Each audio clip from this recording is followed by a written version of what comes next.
What's up, guys? Welcome back to the channel. Be sure to like, comment, subscribe, share, all that good stuff. I'm joined today by SpeckzoPolitics. You may have seen him on Instagram, has extremely good content there. I found you on Twitter and through like the super chats on America First and stuff, but awesome content on Instagram. Where can people find you now?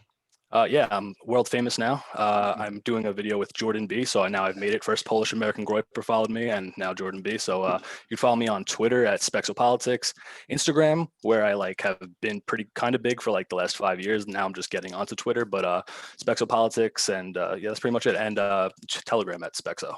You got the Nick follow before my follow though, so you've already I been did. famous. That was very unexpected and awesome because I Yeah. met him at the Million MAGA March, the first one. Yeah. And, I posted a picture of his merch or whatever, and Beardson retweeted it, and then got to him. That was crazy. Yeah, exactly. So, once you get that Nick follow, it all goes from there. But yeah, I've been posting. Oh, go ahead. No, go for it. You're good. Yeah, no, because I've been like supporting the America First movement for like years, but I never attached myself to it.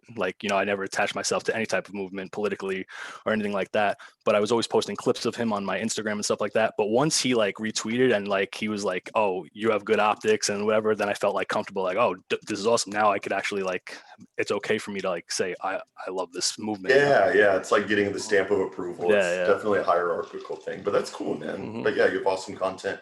Thank you. But yeah, as you guys can tell by the title, what we're going to be talking about today, it's going to be a pretty free-ranging conversation, but I think the gist of it is kind of the first few days of the Biden administration. I think we can touch on that kind of first, but bigger, meta-politically, kind of the GOP and Connie's response to the first few days of the Biden administration and kind of the framing behind it or the lack thereof, but just poor framing from Connie and the GOP. But we'll get into that and kind of why the framing is important and how we win going forward. But to start off, I kind of wanted to get your take. And I don't think we'll spend too much time on this because I'm personally not surprised by anything I've seen from the Biden administration in the first few days. Well, I'll save that for the framing, but the executive orders we've seen, the reversal of the wall building, the transgender executive orders, what are there any takeaways that you've gotten from the executive orders that you're surprised by or anything?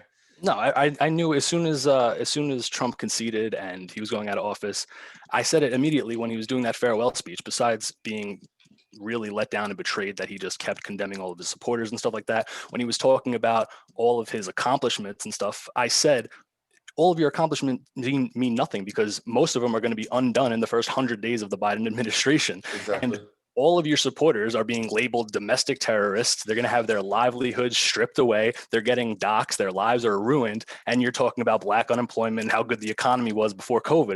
It's very out of touch and it sucks. And as far as Biden himself, we know that he didn't really win. And it's like weekend at Bernie's. He's not a real person. He's just, did you see the video of him walking by the troops and he was like, salute the troops, like somebody said it in his ear, say to salute the troops. That was insane. It was like someone was literally telling him that in real time. And no, I totally agree. And I think this part is more going to take place in the framing portion of the conversation. But, the GOP sitting there, saying, I don't know. I don't even know what their response to the executive order is.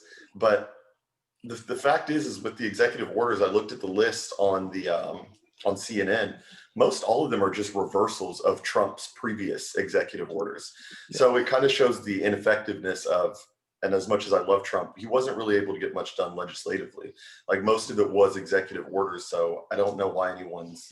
Well, my big thing is even though he was overall ineffective, right? The things that he tried to do, you can't discount the fact that he faced opposition from literally everywhere, no matter what he tried to do.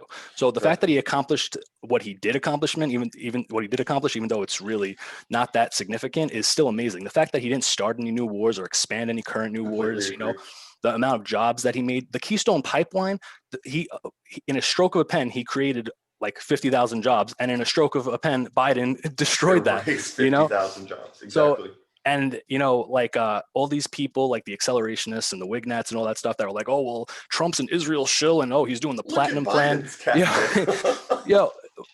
First of all, Biden literally openly said like, oh, we're going to be a minority white country, and that's a good thing, you know? Right.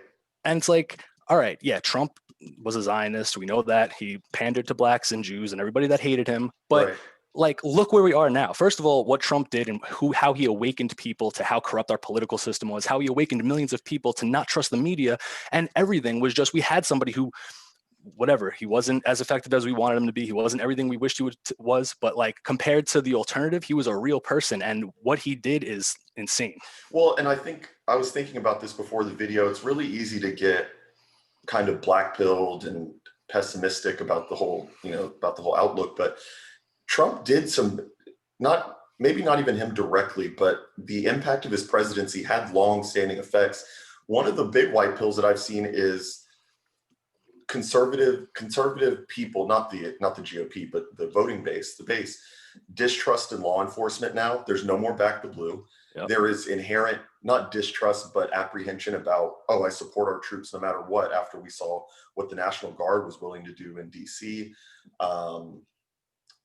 foreign wars. I mean, there's an inherent distrust of the institution among Absolutely. The base that was not there before. And that's directly attributed to Trump, if you think about it. Even if he didn't wake up one day and say, hey, I'm going to make sure that people, no longer say back the blue. That wasn't the point. It's that conservatives are now, the other one was big tech censorship. I don't really hear conservatives anymore saying, unless they're like total shows, I don't really hear them anymore saying, start your own Twitter or start your own, your own bank or whatever. It's so outlandish at this point, at this level, at this rate that the left is overplaying their hand. It's so outlandish to even think that. So I agree with you. I think that a lot of the things Trump did go slept on, kind of. But yeah, I think this inherent distrust is definitely a good thing going forward, especially for the America First movement. I'm sure there's a lot of people like me who I wasn't really into politics. I mean, I was aware of politics, but I wasn't as hyper aware as I am now before Trump, right? Trump started that. And it's not like Trump red pilled me, but he inadvertently led me to my becoming red pilled. I was like, everybody has the same common pipeline, it seems. I was like a center right libertarian type of person, watching Joe Rogan and Ben Shapiro said there's two different genders, bro. Right. And but then like that led me to questioning the media and how is the media getting away with lying? And then that made me go, well, if they're lying about Trump, what else are they lying about? That made me actively seek out dissidents that they told me were these evil people. Exactly. And that just like spiraled into like this never ending rabbit hole. And it changed my life forever. Now, Trump is a boomer who doesn't know half the stuff that we obsess over probably, right? But just his presence and like this Trump revolution, like had to, if it affected me like that, it had to affect millions of people like that, Exactly.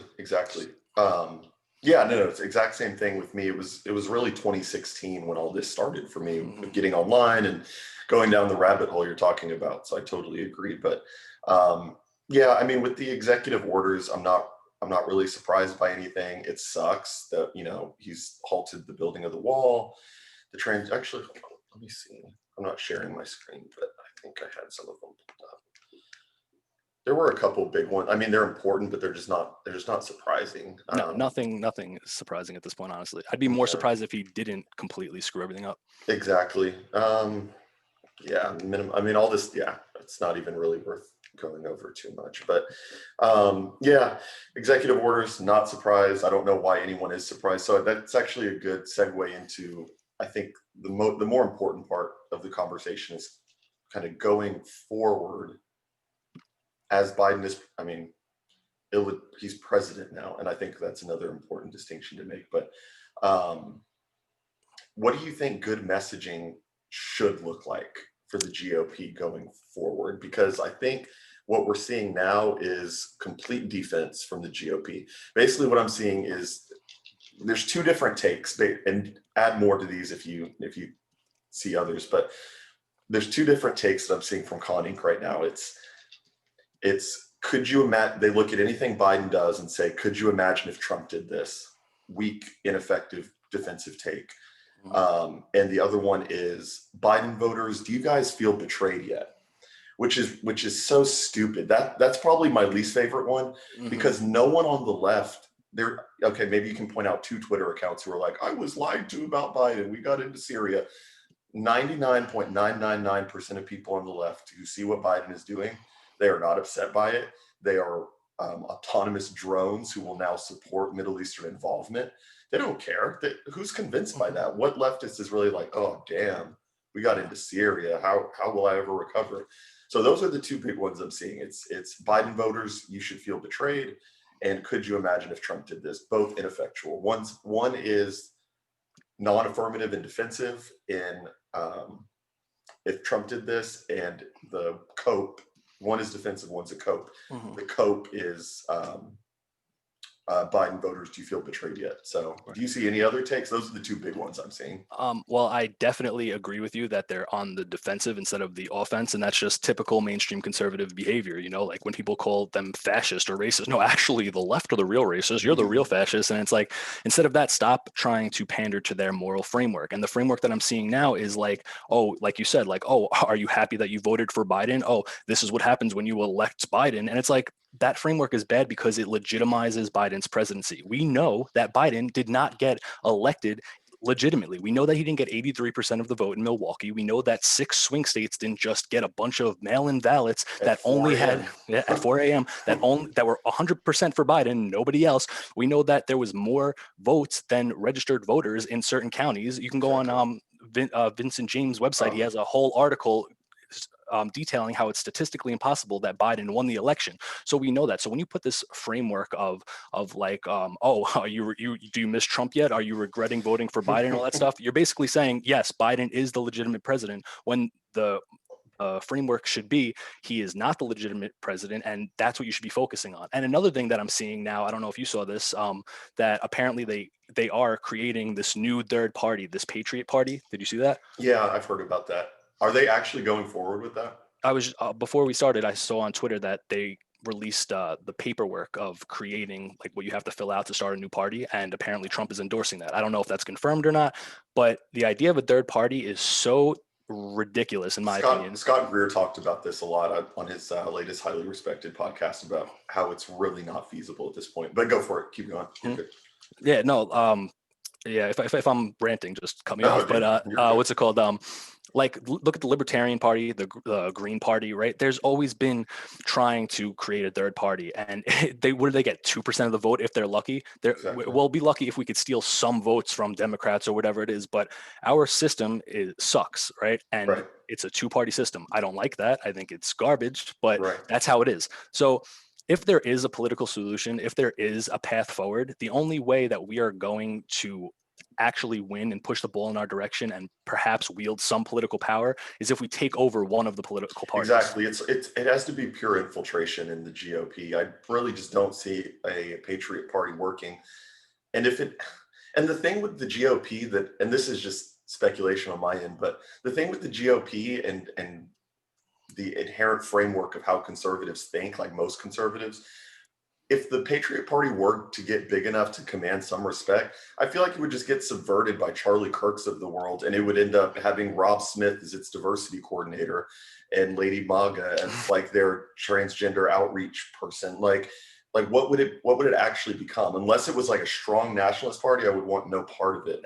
So I would rather just infiltrate the GOP with nationalists and play the long game with people like Nick and our guys, basically. You know what I mean? Like that's just speculation, but I feel like the grift is so strong and profitable that they would do that and it would happen. And Trump would, well, I don't know that he would allow that, but I could see that happening. Yeah. I mean, on the one hand, it would just become the Republican Party 2.0 filled with neocons, but there would be better qualities, I guess. Maybe they wouldn't be so okay with big tech censorship, and maybe they wouldn't be so neocon-y and wanting to start foreign wars and stuff like that. So there might be some better things or whatever, but it would just be lukewarm libertarian stuff. Exactly. Donald Trump Jr. I don't want Donald Trump Jr. to be the face of any type of party. Did you see he posted the meme that we post, like ironically, like we post to make fun of libertarians, where he's like, I want my gay gun wielding people to protect their weed farms or something like that. We post that mocking libertarians. Wait, I did not know he posted that. He did on his Instagram like 2 months ago or something. He posted that and he was like, "Oh, I so agree with this." And it's like, bro, you realize we made this to make fun of you, right? Like, and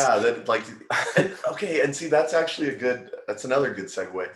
The Republican Party, and I know the thing is that we know what we're saying. Like we've already known this for years. It's common knowledge to us.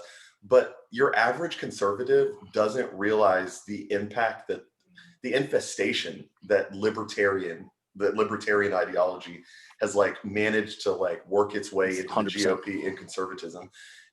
Conservatives now, your normicons, like your people who do not follow America First, who do not watch Nick, who watch like Fox News, they think that it is a conservative idea what Don Jr. posted unironically in that meme to say that I want my gay neighbors to protect their pot plants with automatic machine guns. They think that that's conservatism, and that's the slow rot that libertarianism causes in an affirmative worldview, true conservative movement, which is what we are. So I think even when you see these takes of like, could you imagine if Trump did this? And that's like my second least favorite take because it's so pathetic. It's so groveling. When you see those takes, that's actually an infestation of libertarianism, because it's like, it's the meme of, the Gadsden flag with the "don't tread on me" snake, but the boot is just stepping on you and you're like, could you imagine if I was stepping on you? This isn't fair that you're stepping on me. And it's could you imagine if we were putting them in gulags? At least we're not doing that. Yeah, but we're lined up against the wall and Don Jr.'s like, oh, check out this guy. Could you imagine so much for the tolerant left, right? But what you're saying is about how like the libertarian rot that has come into the conservative movement. And I think that is also from like the neocon movement and a little bit from the Tea Party and stuff like that. But those ideas have, like you said, infiltrated into the Republican Party. And that's become the mainstream idea of what conservatism is. Now, that sucks, but it also gives me a little bit of hope that we could do the same thing, but in our direction, where we can be like, no, that's not conservatism. That's America. We want America First conservatism, Right. And I don't know. I think that like if we can push the ball that way instead of making our own party, which would cost billions of dollars and so much funding and infrastructure that's never going to get anywhere unless Trump wants to give half his net worth to making a new party or something like that, which is very unrealistic. So right. I think that, like you said, we have to use infiltration and subversive tactics to try and, just present our ideas to normal people and get them to see like what we're doing is not working.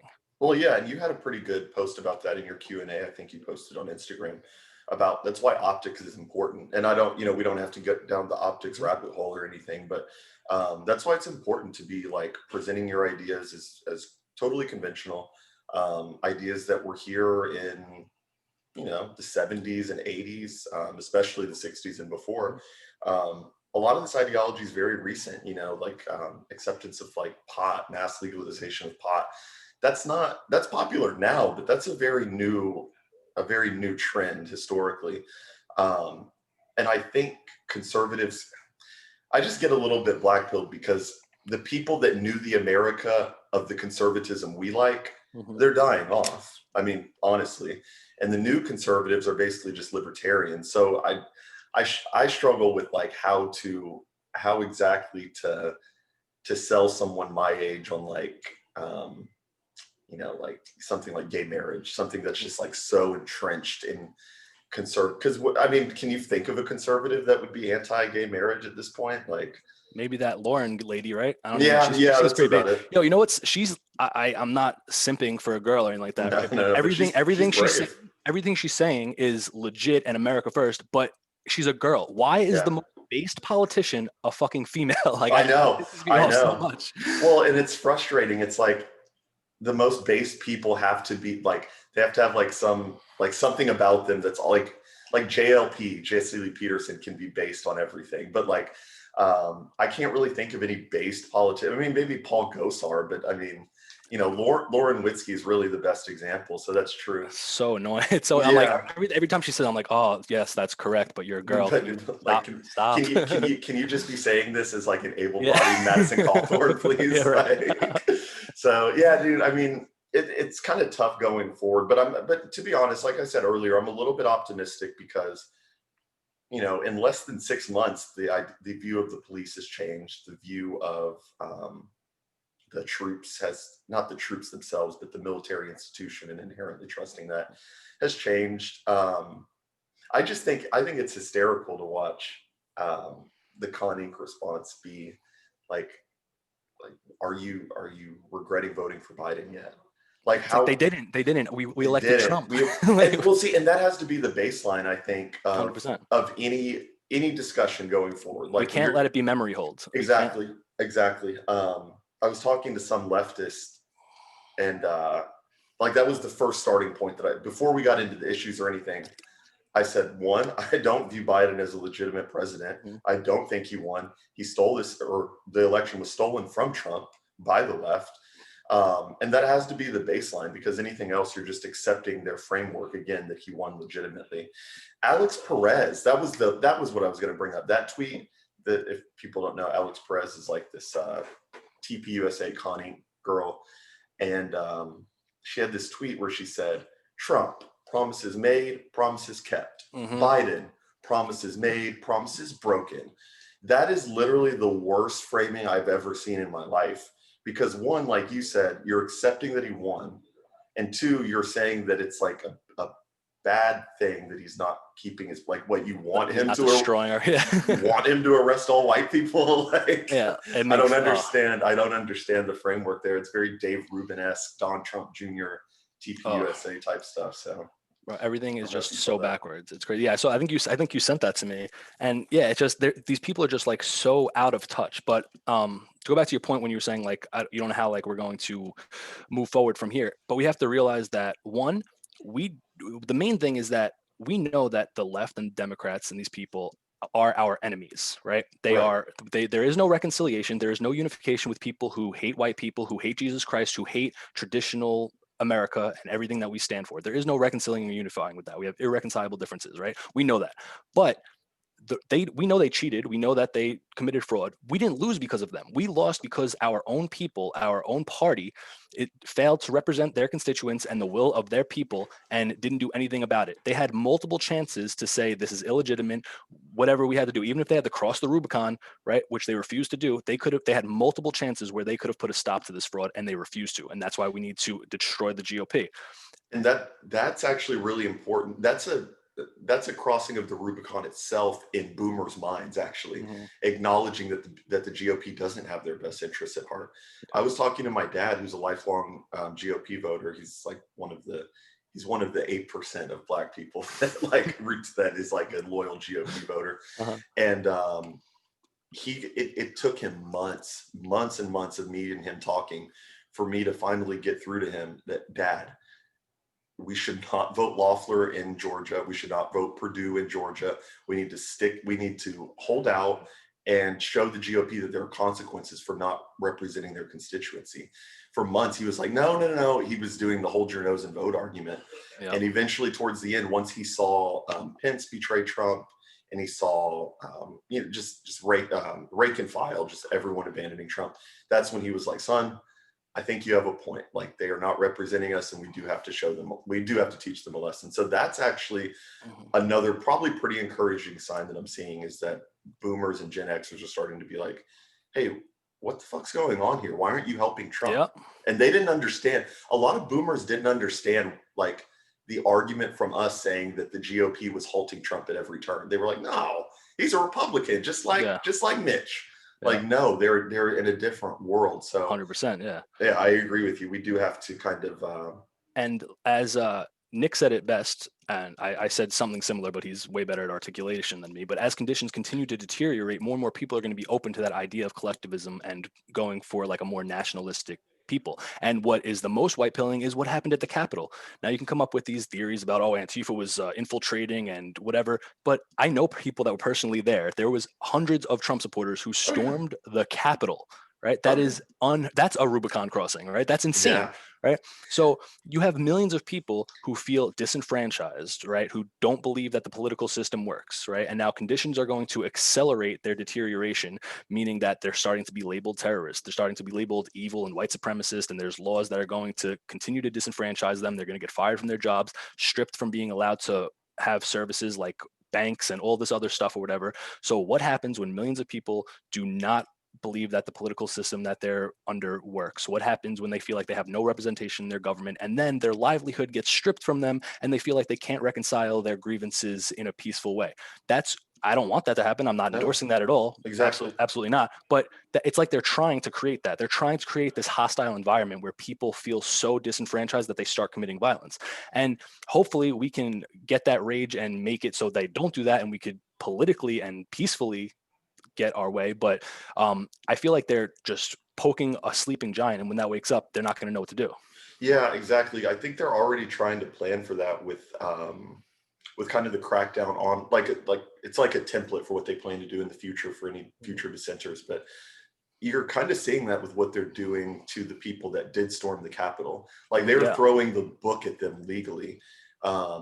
And I was just watching I was watching Roosh V's stream before we got on, and he was talking about how they're going to create like an anti-domestic terrorism unit within the government. Yeah, it's like, oh, okay, as if the FBI doesn't already exist with like federal agents doing Ruby Ridge every day. But they're already kind of planning for that. Like they're already getting that establishment in motion for when people do get pissed off, because they see what we're seeing. It's very funny. Like the far left, or the establishment, not the far left, the establishment left, like the bureaucrats and the powers that be, they see what we're seeing. They see that there's unrest. They see that this can't really, like there's no game plan except for just like mass arresting the dissenters going forward. So they're putting that establishment in place, and it's going to be interesting to see how that goes. Especially with boomers. Boomers are waking up. Anecdotally, you know, I expected after the Capitol incident, I expected my grandma, who I'm really close with, I expected her to be like, well, that's just horrible. This is violence is just Yeah. no. We should have just been. Her words to me, they're not my words. She said to me, maybe it's time we stop being nice. Maybe it's time we start doing these Boomer things. waffing. I was like, coming through, whoa, Gran, whoa, chill out there. You- And then even at the first MAGA march, there was a boomer lady who was trying to jump over the fence to go attack Antifa. I was like, whoa, calm down. Like the boomers are waking up, and it's you got to hear my dad and his boomer friends Fed posting in real life. It's hilarious, but it's crazy. No, it's awesome. It's all which is cool. We don't want that, because we're gonna get destroyed if anything like that happens. We realize the implications of that. They're just like, yeah, whatever. We got 20 years left anyway. Might as well go out with a bang.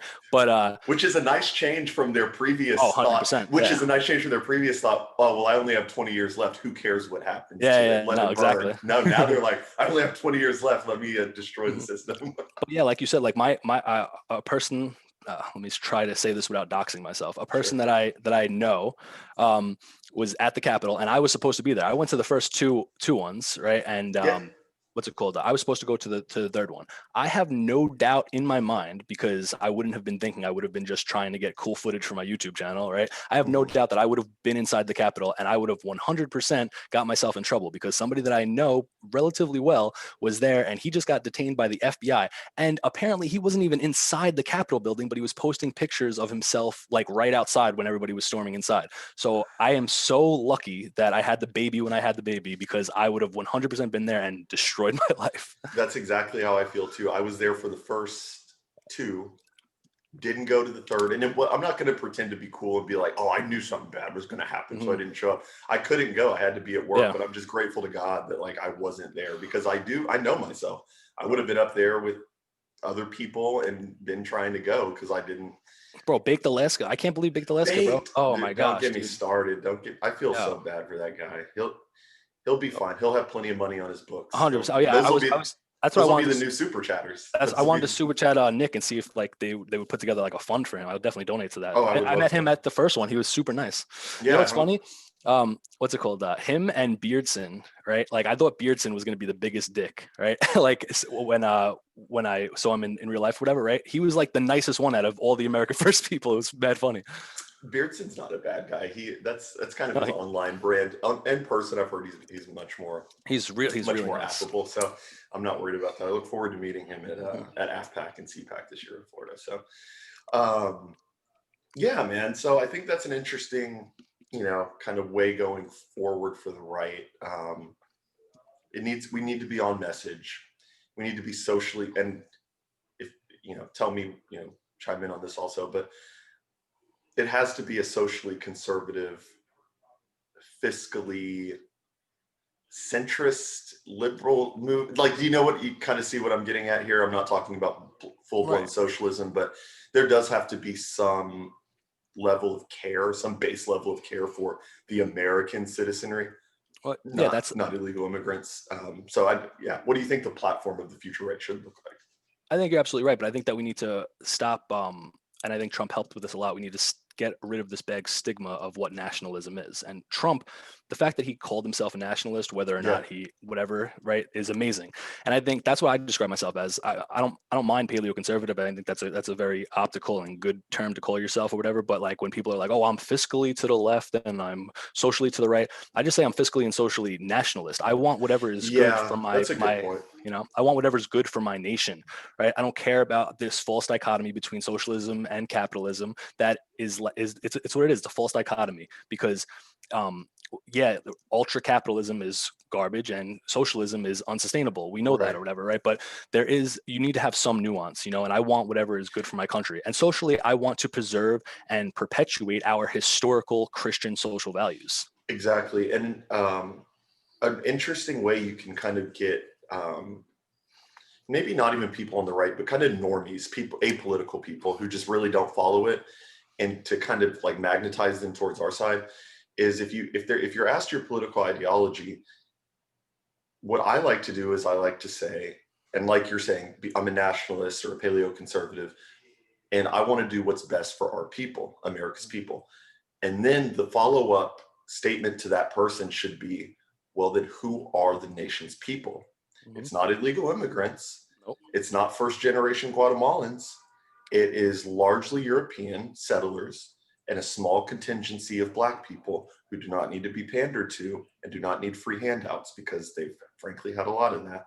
Now, does that mean that you abandon the communities or anything? No, I'm just saying that that's the American story. It is a European founding with a very small contingency of African-American slaves who have received hundreds of billions of dollars in the past 40, 50 years to help rebuild their communities. I think those are the only two storylines. You know what I mean? Like that's really about it, because Ann Coulter, and she's cringe a lot of times, but that's basically her take, is that that's really the only story that needs to be told in America. It's a fake story saying that, well, the illegal immigrants that came here, they tend your fields and they clean your toilets. You know what I mean? It's a very contrived narrative. So. Yeah. Well, it's a little blackpilling talking to normal people, because I think that the future is going to be a small percentage of people that are willing to lead and do what needs to be done in order to get our political goals. Because like I did a super chat to Nick the other day where I was getting so mad at the inauguration that my family was talking about Lady Gaga's dress and all these irrelevant things and who's trading who on the Mets. And I was like, how do you not care? Our country is being destroyed. And you got to realize that most people are just NPCs without any real agency, and they need to be led. So I think it's going to be a small minority of people that do that. And what shocks me about you is you're Black, and what's it called? Like I have this Black friend who is always interested in like politics and stuff like that, but he's super cringe. He's always posting Black Lives Matter shit and stuff like that. And then when the riots were going around, I posted a white square on my normie account, right? Just because I was pissed off, right? And he started. I had a lot of friends who did that. he started coming at me. And like we had like literally like a 3-day long multi-hour conversation. I explained to him like what basically everything we're talking about or whatever. And I was like, not to pander to Black people or anything like that, but like all of these liberal policies, mass immigration, amnesty, like that tweet that I put out, it'll have immediate consequences, will affect working class Black people before anybody. No, right? Exactly. So that's what happened in the 80s and 90s. Black people were ascending into the middle, or not even the 90s, the 70s and 80s. Immediately after the Hart-Celler Act, where we opened the floodgates, Black people were ascending into the middle class genuinely through hard work. You look at shows like Good Times, the Jeffersons, like those were accurate representations of Black people that were working hard, had intact families, and were moving up into the middle class. So right, yeah. But my point was, so I started explaining all these social things. I started explaining how white people shouldn't hate themselves, how, what's it called? If black people should have a right to an identity, so should white people, and all this stuff. And we should have freedom of association, which means that we don't have to hate each other, but we should be able to, if we want to have our own communities or our own stores or whatever, everybody should be able to do that. And if we want to mix, we should be able to do that too, but it shouldn't be forced upon us because that creates inevitable conflict, right? And literally every point that I made, this black kid was agreeing with everything, right? Exactly. And because like we talked about the horseshoe theory between like black nationalists and America First people, Yes. right? Yeah. And so I was like, oh, I just converted this black liberal into our viewpoints or whatever. The next day, he's back to posting Black Lives Matter shit. And so I'm there's like, there's an unoptical book that I want to quote, Yeah. but I can't. But it says something along the lines of, after I beat him in an argument, the next day he came back as if it had never happened. Gradually, gradually I began. Okay, that's so esoteric. I'm not even gonna. But yeah, no, it's true. Patriots, Pinheads and Patriots. By it's oh no, that was the book. It was Pinhead, and I think there was one by Mark Levin too that I really like. So these are great books, guys. Yeah. But no, it's true. It's like not to go full sports ball mode here, but LeBron James is a great example. This guy will post pro MLK stuff on his Instagram, and he's a total establishment neoliberal shill. He doesn't know what he believes. He just knows what his handlers tell him to say on a given day. And he goes out and plays the game and does well at it. He'll go out there and post MLK and then like 16 black fists in a row and like a bunch of fire emojis and like, yeah, MLK. But then not a month ago, he was seen reading Malcolm X's biography by Alex Haley, and the reporter asks him, oh, so what's your favorite part? What have you learned so far about him? And he gives this childish response, and you can tell he hasn't read a single page. Yeah. He knows nothing about the differences between. They're completely conflicting. He doesn't understand that. He probably doesn't even know that there is a distinction between MLK and Malcolm X. Most people don't. I don't think. I think they just think that they're black activists, and that's who they've been like. They've been raised, but they were black in the '60s, therefore good. And it's like there's no understanding. I want to watch that Denzel Washington Malcolm X movie. I never saw it, but have you seen it? I have a long time ago. Do they like talk about like what he actually wanted, like separation and black nationalism and stuff, or they like fucking cringe it up? I don't remember because I was younger when I watched it with my dad. I do remember it being a very good movie. It was very well made. Yeah. I think they highlighted his Islam conversion a lot more than they did on black nationalism. Yeah, because that's the acceptable framework. Because same with the Ali movie. Yeah, exactly, because they don't want to talk about the Ali interviews where he's saying, blue birds fly with blue birds, red birds fly with red birds. They'd rather talk about and Ali did grow up a Catholic. That's an interesting thing. He grew up a Catholic in Kentucky, but they would much rather talk about the fact that he converted to an oppressed class and he's a Muslim and it's black power. But we totally agree here. To your point, freedom of association and immigration restrictionism and mass deportations, those are like my three pillars that I think could really solve a lot of the problems. If you didn't have this influx of immigration that's going on, or not even influx, but just floodgates open that Biden's about to do, and you had freedom of association, you could probably have a sustainable country. Yeah, definitely. I mean, in hypothetical terms, like I said this, like just give me full power, I could fix the country in a week. Yeah. Our system doesn't work like that, and what sucks is that the trajectory that we're on is that it's inevitably going to come to a head, and there's going to be conflict, and that's not what we should be striving for at all. I know accelerationists like to want this, and they want civil war now, but I don't think they understand what that entails and how devastating that's going to be. So like, if we don't change something and figure out a way to do this in a political, peaceful manner, then there is no hope. There is no political solution. I don't want to believe that, and I'm going to continue to fight for a political solution as best I can. But It's like the system is trying everything they can to make it to where there's not a political solution. I mean, when I see it, the craziest one to me, probably the craziest development I've seen in the last couple of years is probably the not tech censorship, because the masses have a way of saying like, oh, tech censorship, you don't need a Twitter account, buddy, just go outside. And it's like, no, what about private business censorship where your bank cuts off your bank account because you supported the wrong candidate. That's when I think people start to wake up. Does the water company have the right to cut off my water because I was at the MAGA march and didn't go inside the Capitol? That's, I think, where people start to wake up. Leftists will never acknowledge that that's a bad thing. I mean, for what it's worth, leftists will look at that and say, good, fascists need to die of dehydration because that's the worst thing you can ever commit. Because they're the ones wielding power. Exactly. It makes no sense. Like they honestly believe that they have like this, I don't want to use this meme word, but I guess cognitive dissonance, that like where they're wielding power and all this bad stuff is happening, but they think that they're resisting and they're against the system, but every single international corporation, every media establishment, political establishment is perpetuating the same ideas that they think that they're fighting for. And it's like, no, you're helping the system. You're part of this anarcho-tyrannical system that you're helping. We're the resistors. We're the ones that are fighting against this and saying this is insane. Yeah, and I think the other thing that's important is to realize that, like, we need to be saying this stuff to normal people in a normal way, in an optical way, because I think not the problem with our movement. I think the thing that gets lost on us is that not everyone knows what we're saying here. Mm-hmm. People don't understand this. And they don't care. On our side of Twitter, everything we just said is like, yeah, obviously the corporations are on the side of preaching to the choir. Yeah, exactly. You tell this to like a normie-con or even like maybe a center leftist, maybe you could get through to them and tell them that BLM is literally sponsored by every Fortune 500 company. Yeah, Burger King, like they're marching with Burger King. Couldn't play Call of Duty without seeing it. Yeah, exactly. I'm not going to dox myself, but my company had a similar stance, and I was like, I don't know. And again, it's the cognitive dissonance, the ability to say, yeah, we're fighting the power, but I literally have a copyright logo on my chest while I'm marching. So I think it's important to kind of remind people of that in an optical way in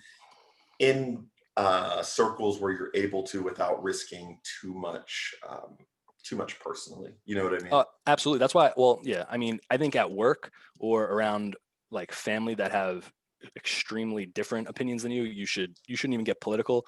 I think at work, if you're going to like risk work relationships or somebody's going to try and like get you in trouble going to HR or however it works, right? Like make sure that you're providing for your family and that it's not going to affect your livelihood, because that's the most important thing. I tell that to everybody. Like people were calling me a face fag for doxing myself or whatever, my face. And it's like, well, I'm in a position in my life, thankfully, and not a lot of people are, where I am pretty much undoxable. I don't want to get doxed because I don't want Antifa to show up to my house or anything like that or whatever. But like my job and like I'm not going to get fired. People know my political views and stuff like that. Exactly. But that's not a normal. That's not normal. That is outside of the norm. I'm not doing this for attention. I'm doing it because one, with face doxing, you do get more exposure.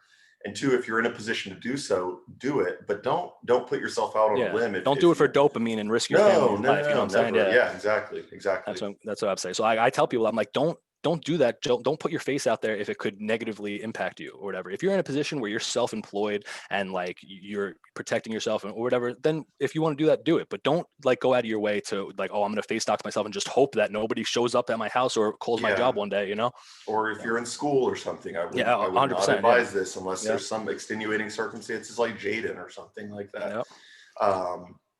So yeah, I agree, man. I think that was a productive conversation. Was there anything? I mean, I'm down to go as long as you want to. Is there anything else you wanted to touch on? No, I'm completely free. Actually, I was curious. I was like, how did you? Because that's what I was going to ask you with this, like the black kid that I was talking to. I tried so hard to talk to him, and he just continues to go back right away to the mainstream now. So how, since you're black, is it because you come from like a conservative upbringing that you like never got sucked into that typical like what most black people believe, like the Democratic plantation? Yeah. So my dad, I think family is a huge part of it. My dad he's been in my life. He's been in my life since I was born. Like, and that's an important starting point, especially for the black community. Like really, when you look, and not to do the meme, but black fatherlessness, but it is true. I mean, that's a huge aspect. My dad has been in my life my entire life. And he influenced my ideology.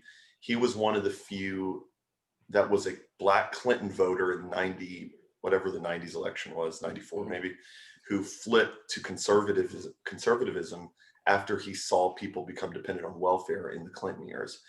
And some of my earliest political memories are of my dad and I going to the local barbershop and him arguing with literally like 20 people like around him, like, no, man, you're like a sellout. And like, no, Bush is a racist, man.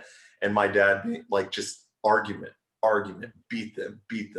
And they couldn't say anything. And that's kind of what leads to this kind of like, okay, that's good. Yeah. This like argumentative, like not argumentative, but I just like contrarian, very contrarian ideology. And I don't like anything where I see everyone going with the flow. I'm like, wait, there's probably something more to be said here. And then on a more ideological level, it just makes sense for every group to be able to identify with that group. Like it doesn't make any sense for me to say, oh, cool, Black Congressional Caucus, Asians for Asian Prosperity, and Zionist Organization of America. You go down the list, and the only one that's considered hateful is like whites advocating for their own interests while simultaneously bragging that they're going to be a minority that you plan to persecute in the future. Like it just doesn't make any ideological. It doesn't follow through for me. So, and the other thing, and people get mad about this, I guess, on Twitter. I'm half Black, half white. So half of my family is white. And I really don't feel like seeing my little cousins, be preached to about their white privilege and about how hateful they are, because they're not. I'm half Black, half white, and my family life is great. And I don't think it's fair to, look at my 10-year-old cousin and be like, oh, did you know about the privilege that you exerted over your older cousin, Jordan? Like, no, like it doesn't make any sense. It's not logical. It's one big cop-out to excuse personal failings and communal failings and put that on the backs of other people who frankly have done better. So that's good. It's probably through my family and just through personal experience. Probably. Do you struggle with racial identity, like people say, like the studies say, where like you have a hard time like identifying whether you're Black or white, and like you feel like you don't know where you belong? The way I answer that one is, and I think Beardson and JD like went in on me for this for some reason, but it's kind of true. That is partially true. It's that I don't identify with either side. I'm really just identifying problems as I see them, and I live my personal life. So individually, I'm kind of atomized racially. But I still think there's a place to look at things objectively, and have the ability to say, I want the best for Black people and I want the best for white people. Yeah. So personal identifications aside, I think you could still ideologically do what's best for everyone. And I do think that every racial group and every group advocating for their own interests is not a bad thing. Yeah. So yeah, that's how I would answer that. That's good. Yeah, what I like about you is that like, because I saw you, I think it was like 9 months ago on some Zoom call or something with some Muslim guy, and well, I don't know if he's Muslim, but he looked, I don't know, whatever. And you guys were talking about immigration or whatever, and I think it got a lot of retweets, and that's how I first saw you. Yeah. What's it called? What I like about you is that like half of right-wing Twitter hates you, and half of them are cool with you, but as opposed to like the people like Puma and Carter, who I don't know. They might be nice guys in real life. I don't know. But what appears to me is that you were able to take some of the criticism and you were a good sport about it. And like you just kept moving on and doing your own thing. And as a result, you and Beardson seem like you're pretty cool now and all that stuff or whatever. Meanwhile, maybe not, but you guys are still. I don't know. But yeah, we're cordial at the very least. Yeah, you guys are still mutuals, right? So whatever. Right. But like Puma and Carter, they seem like they got big out of nowhere in this movement, right? And like attached themselves. And then Nick and Beardson and all these people were like criticizing some of their behavior, and then they got like really mad, and then they started like being butthurt about it. And I feel like, I don't know, that's just my view from an outsider's perspective, but you seem like you actually like will take criticism, you'll adapt, and you'll try to move on or whatever, and you're not like a dick about it. So that's what I like about you. I appreciate that, man. Yeah. I don't know. I've tried to like overtly, specifically stay out of that whole thing because I'm going to be honest, Carter is a friend of mine, but I don't know much about the beef, and I purposefully stayed out of it. So I appreciate the feedback on that. I do try to take criticism, listen to where people are coming from, and yeah, no, I genuinely appreciate that, man. So it means a lot. Sweet. I think that was a good video. I mean, I think we're at just about an hour, 45, 50 minutes. So, all right, cool. Let's do it again. If you want to DM me any topics that you want to do going forward, I'm definitely down to do it again. Yeah. Absolutely. I'm usually free on Sundays. So hell yeah, guys. Awesome. Again, be sure to like, comment, subscribe, share. Go to Speckzo's channel. If you're cool, I'll share all of your links in the bio or in the description. All right. Later, man. See you later. Peace. Peace.